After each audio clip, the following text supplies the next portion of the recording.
tunay na diva, ang musay. Ano sinisigaw nyo? Ayan, Miss Raina, diba? Ay, Bakit? ano sinisigaw nyo? Gusto mo daw? More! More Okay. daw. Gusto mo ba? More daw. Okay, kasi ganito yan.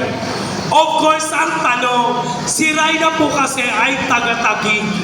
Hindi siya taga-Taytay. Pero Parang alam ko na bakit? yan. Pero bakit nandito po siya at sumusuporta? Of course, Siyempre. kina Kap Kiko. Alam niyo po kung bakit? Isa po si Kap Kiko. Alam ni Kagawad Ryan Ayaw. yan. Lahat po ng Kagawad na nandito. Isa po sila sa tumulong sa amin nung pandemic. At nung tulong po ni Kap Kiko na dapat sa barangay San Isidro lang, nakarating po hanggang sa kanya sa Taguig. At ilan kayo, 30? Oo, Oh. marami po kasi kami. Kwento mo, Mi. Ano lang? Ayun. Hindi po. Ako po, sabi ko na po sa inyo totoo, mahal po ang talent ko. Pero ngayon gabi, sinabi ko po talaga kay Kap Kiko, wala pong presyo, walang pera po ang makapagbibigay sa akin ng para ano. So, ginawa ko pong libre ang servisyo ko para sa araw-araw po nasa show kami dalawa ni Raina. Actually, si Raina, may taping pa po kami bukas. Pero sabi niya, hindi pa pwede na hindi natin puntahan ang proclamation rally ng Barangay San Isidro. Dahil ultimo taga-Taguig nakaramdam ng tulong buwan sa ating Kap Kiko Natulungan, Esquina. yes. Maraming salamat. Maraming salamat, Kap Hindi lang Kiko. alam ni Kap Kiko yun kasi ayaw niya nga lang masyadong pinobroadcast. Ayan, alam ko ni Kagawad na Ryan yun. Dahil nakatulong po talaga sila sa amin. Sabi nila, sabi ko, kung ako meron kanta kay Kap Kiko, simple lang. Ito na yung magiging kanta ko. Ang kailangan mo'y tibay ng loob kung mayroong pagsubok man. Ang liwanag ay di magtatagal at muli mamamasdan.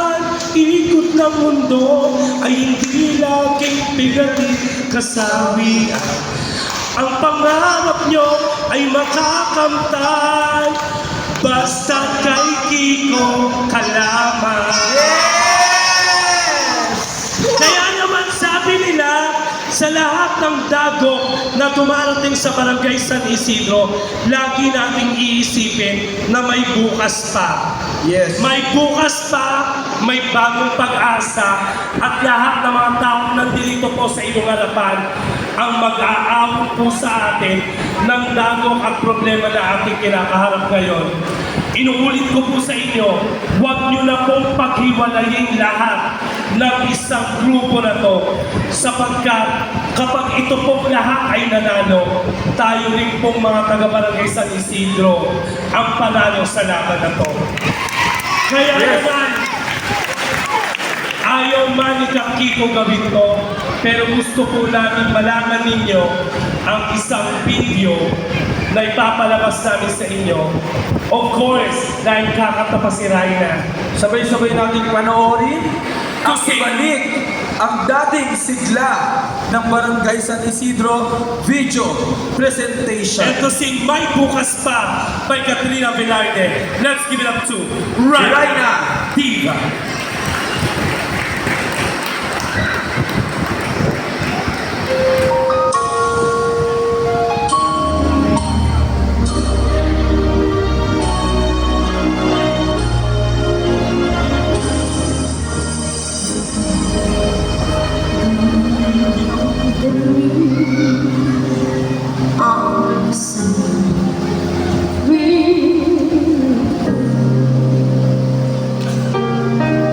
Mom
suporta upang ganun maabot natin or makamit natin ang ating pinapangarap na barangay San Isidro. Tulungan niyo po kami na ibalik natin ang dating sigla ng ating barangay at sa ganun, upang sa ganun, tayo po ay magservisyo ng pantay-pantay sa mahal nating barangay. Sa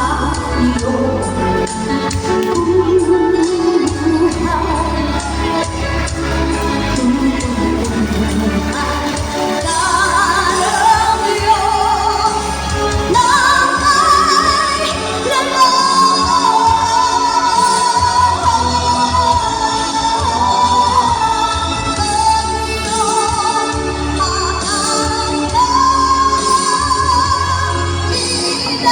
Sa barangay San Isidro ay maalala ng ating mga kabarangay na may isang kapitan, Kiko Esquera, na nagbalik ng sigla, nagbalik ng saya at nagservisyo ng pantay-pantay sa barangay San Isidro.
Wala na! Tapos na ang laban! May nanalo na! Grabe! Kininabutan ako. Tunay nga na may bukas pa. Oo, hindi. Sa totoo lang po hindi naman sa pag-ano. Huwag po nating sasayangin yung panahon ngayon. Yes! Kasi nararamdaman natin lahat. Grabe, kinalabutan ako. Ako lang kinalabutan. Ang galing ni Raila.